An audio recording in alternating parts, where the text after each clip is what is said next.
Hello children, let us to begin the old clock shop. On Christmas evening, at a last minute, shoppers were going home. A thick white sheet of snow, it lay over Salt Lake City, USA. Still, the lights were burning in the old clock shop as Ray, its old deaf owner, worked on a clock he had sold that day. So he was working on the clock which he sold on the same day. So his work was completed, so he wanted to go back to his room. Within that, he felt someone has entered his shop, someone came to his shop. So he turned towards them. So he found two people, two men he found. One who is about to 20s stood outside and one more is about closer to 50. The older man, he approached the counter with no sign of friendliness in his eyes. Ray, he was able to hide his growing fear as he slowly pushed a notepad and a pencil across the counter. He smiled at the unfriendly face, then pointed to his ears and shook his head from side to side.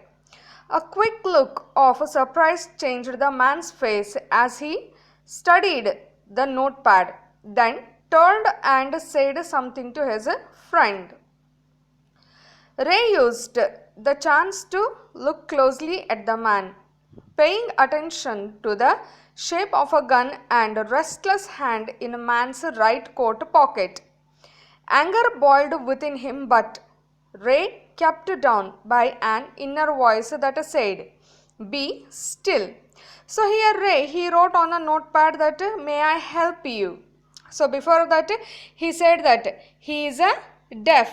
So here, he started conversation with the shopper with the help of writing. So Ray asked, "May I help you?" For the first time, the older man looked directly at Ray and smiled. A cruel, mocking smile. They both understood, the man who was about to 50 and Ray. They both understood why he was there, why his friend remained at the door. They looked like men who were down on their luck and were now ready to try something they would later be sorry about.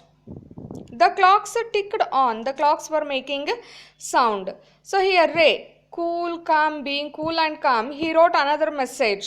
Have you come to pick up a clock or a watch? What do you want? Either a clock or a wristwatch. Then he pointed to the lone board filled with hanging clocks and pocket watches. So the person who was about to 50, he pointed out towards the board of loan. He was not a pawnbroker, but at the same time couldn't say no to the needy people who placed their old watches or clocks before him for anything they could get. He loaned more than he should. They would be there when the owners wanted them back at the same price he had paid with no interests. Then the older man, he seemed to feel a little easier, took out his hand from his pocket and quickly looked at the watch on his wrist. So by seeing his wristwatch, he said, "How much will you give me for this?" The man wrote. Ray noticed towards that he saw towards the wristwatch that the man was wearing. Actually, that watch was not so special, but it had a great powers. It was something to exchange a way out of a bad situation. Knowing that great need had brought the man to his shop in the first place, Ray asked, "How much do you need for it?" Then that person said, "Whatever it's worth." Ray, he reached into his cash box and pulled out a $50 note and passed it into the man's hand. As they shook hands, Ray looked into the man's eyes and, "Man," His eyes were filled with the feeling of thankingness. Thank you.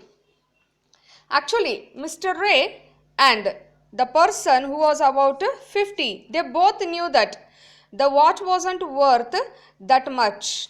It doesn't need that much of amount. It is not so worth of $50. Before turning to leave, the man wrote on the notepad that I will be back to pick it up as soon as I can. Merry Christmas, even he wished to. Actually, that man had a plan. If Ray doesn't give him money, he may kill him for the purpose of money. But Ray, he understood the situation.